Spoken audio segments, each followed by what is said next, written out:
If something like that happens, that this convergence happens, then that electoral politics is something possibly from which solutions can come out.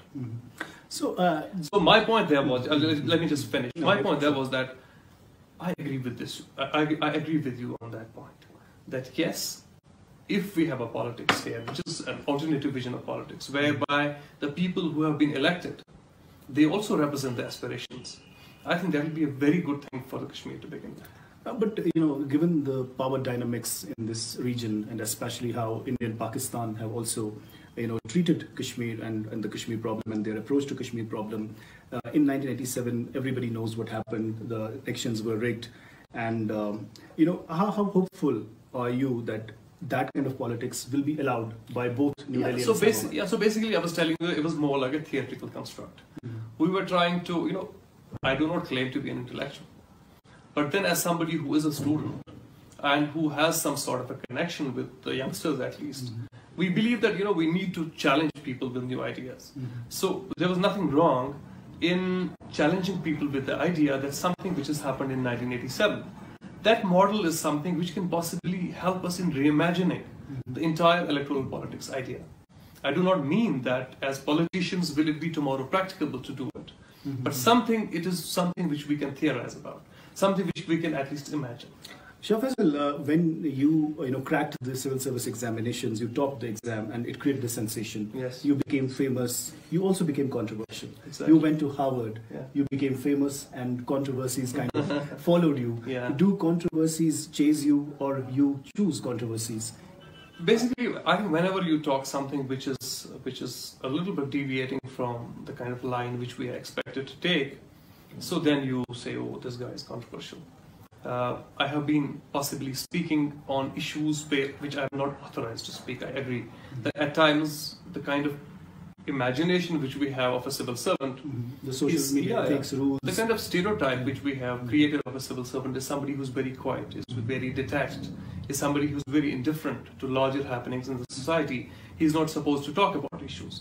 I have somewhere I have definitely breached that kind of threshold, and I think yes, it's not that controversies I have been choosing for myself. It's because the way people have been looking at me, I think that entire framework is controversial. But you also said, I read somewhere you had talked about when you went to when you were in Harvard, there was some change of thinking and change of heart as far as your earlier views on Kashmir were concerned. If that happened, how it happened, and what were they? I think one important thing is that I was an officer of the civil state, officer of the government. So when you are sitting on a chair,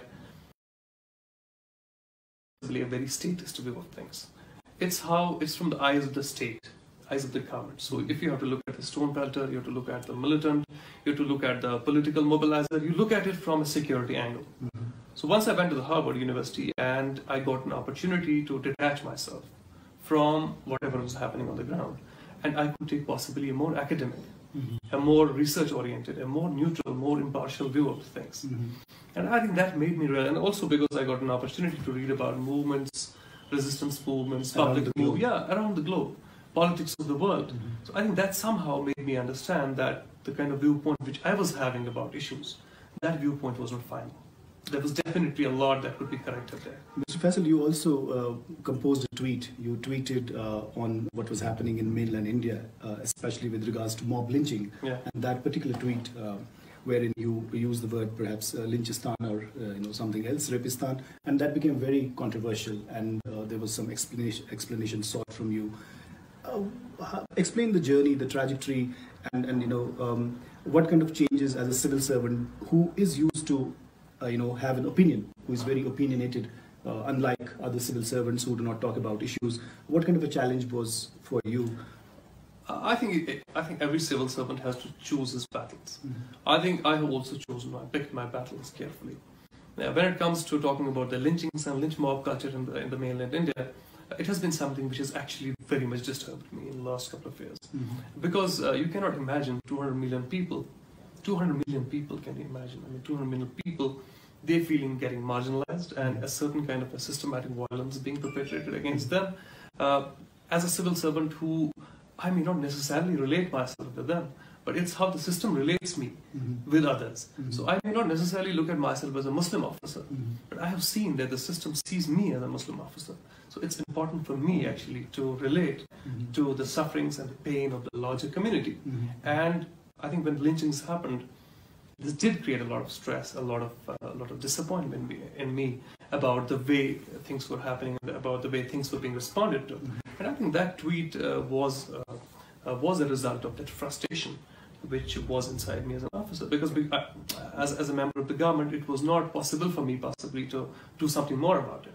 But I think I could have at least spoken about it, and I was on record that I have at least said something about it. There was kind of a small resistance shown by you. Yeah, these are those small resistances. I think we missed one important point, which was when you talked about the dignified exit. Yes. I think that article is something which has become too big for discussion. Wherever I go, people ask me, come on, you have written that one article 2 years back.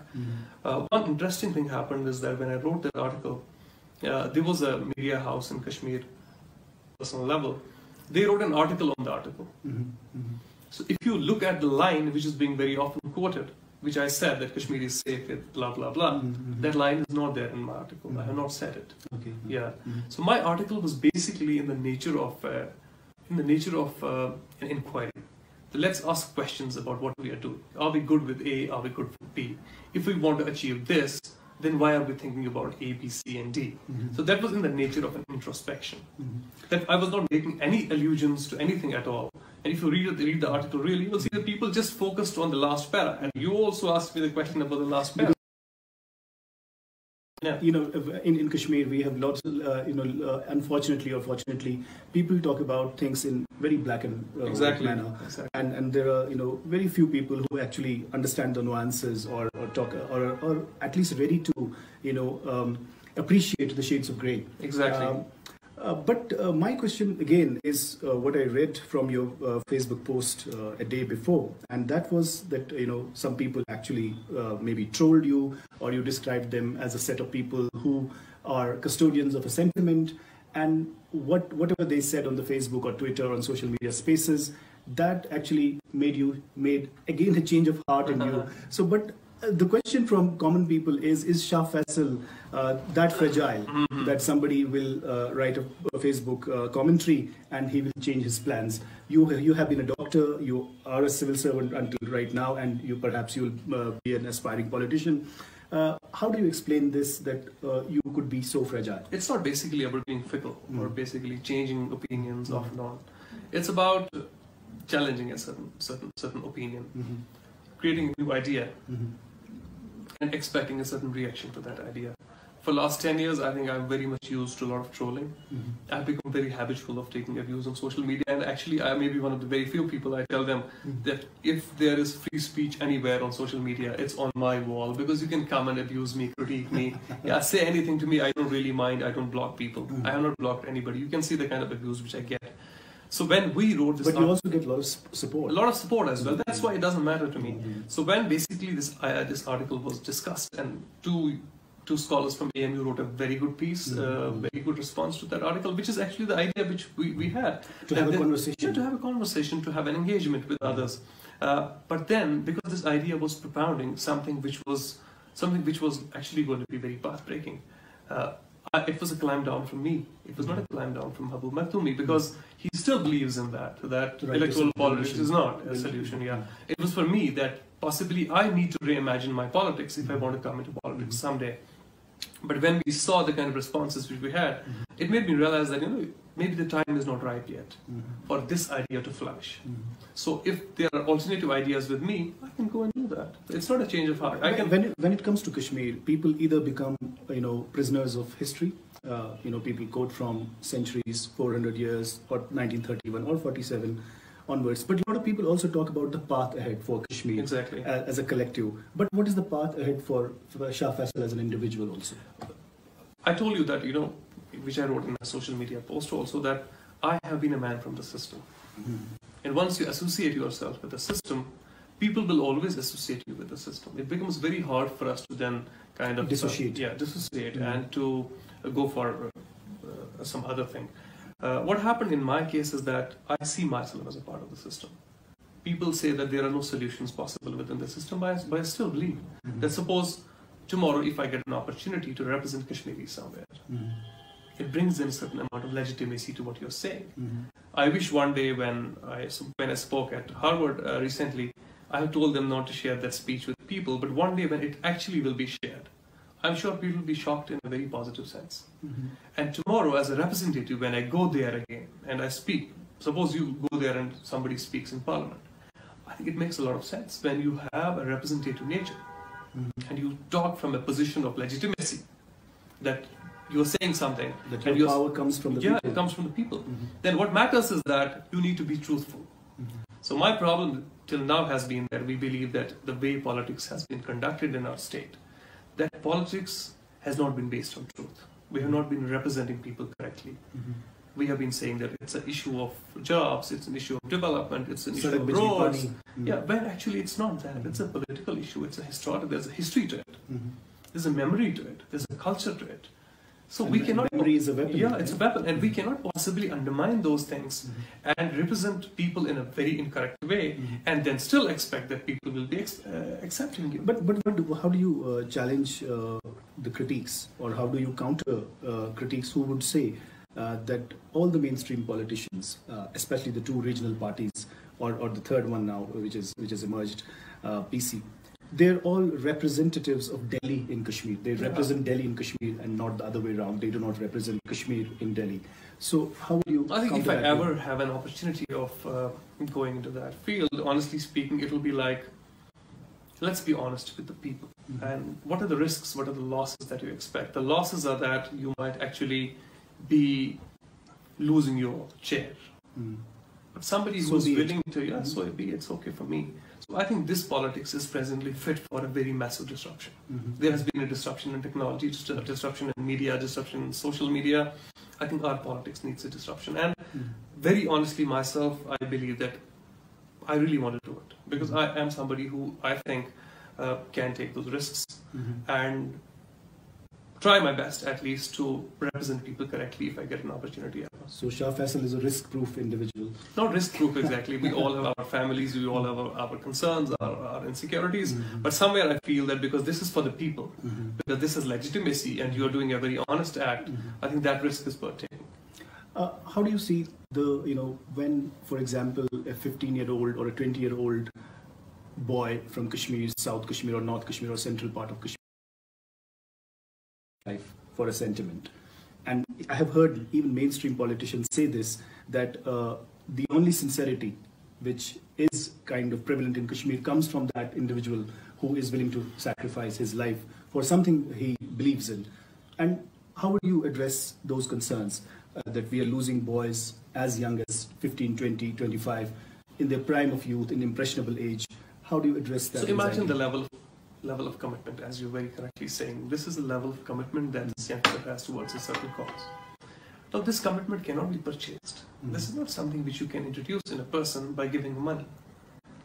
Absolutely unimaginable. And at the same time, you can also understand the level of frustration, the level of desperation which these youngsters have towards a certain goal, towards a certain cause. Now, what we can possibly do is that, one, somebody like me, I cannot sit back in my home, in my room, in my office, and not be moved by this, and not see the sense of urgency, which this kind of thing happens, and which makes it incumbent on us. Number one. Number second is that we also need to represent this youngster correctly. That let's try to do something about the environment in which this thing is happening, in which this youngster is being forced to do something like that. And I think that can come only if we bring a little bit of honesty to the political discourse in the state. If this youngster feels that he's being represented correctly, his aspirations are being represented correctly, his aspirations are safe, in safe hands, I think in that case, these desperations will not be there. I think we'll be saving a lot of lives if we bring a little bit of honesty in which we represent people. One last question. When it comes to representative character, the counter argument could be like the side of Shah Geelani, for example, who fought elections and won it 3 times, had a hat trick of wins in the electoral process, and he is now in resistance politics. He is in revolutionary politics. So how could your experiment be different? One, and second, I have written in one of my articles that to resolve conflict like Kashmir, you need perhaps a statement, statesman in Delhi, a statesman in Islamabad, Absolutely. and also a statesman in Srinagar. because right now we have seen, unfortunately, that there are stuntsmen. There are a lot of stunt going on. So can people hope that can people actually place their trust in Shah Faesal? Firstly, when I look at myself, I see myself as an addition. I do not see myself as an alternative. So there are people who are already doing great things in life. They have their own vision of solution in Kashmir. Somebody is associated with the separatist politics. Somebody has chosen armed resistance. Somebody is doing human rights. I am absolutely okay with whatever somebody is doing. I have chosen my own path. And my path is that there is an electoral space. This space has been there. When we talked about paradox, the paradox was that you have a million march today, and tomorrow you have 70% polling. So 2008, So how do we utilize this space for representing the larger aspiration? So my focus is only trying to fill in that vacuum which is there presently, that somewhere I feel that we are not utilizing that space properly. That has absolutely no prejudice to whatever others are doing. I do respect to whatever others are doing. So is it like the Faraz verse, इस शहर में नगमे बहने दो, बस्ती में हमें भी रहने दो. Absolutely. Thank you, Shah Faesal, for speaking to us. Thank you so much. It's been a wonderful chat, and I hope that your hands could be the safe hands, like we say in cricket. You know, we have the best of fielders and slips who have the safe hands. So let's hope that Inshallah. these are the safe hands. Thank you so much. Thank you very much. I hope you enjoyed this interview. Thank you.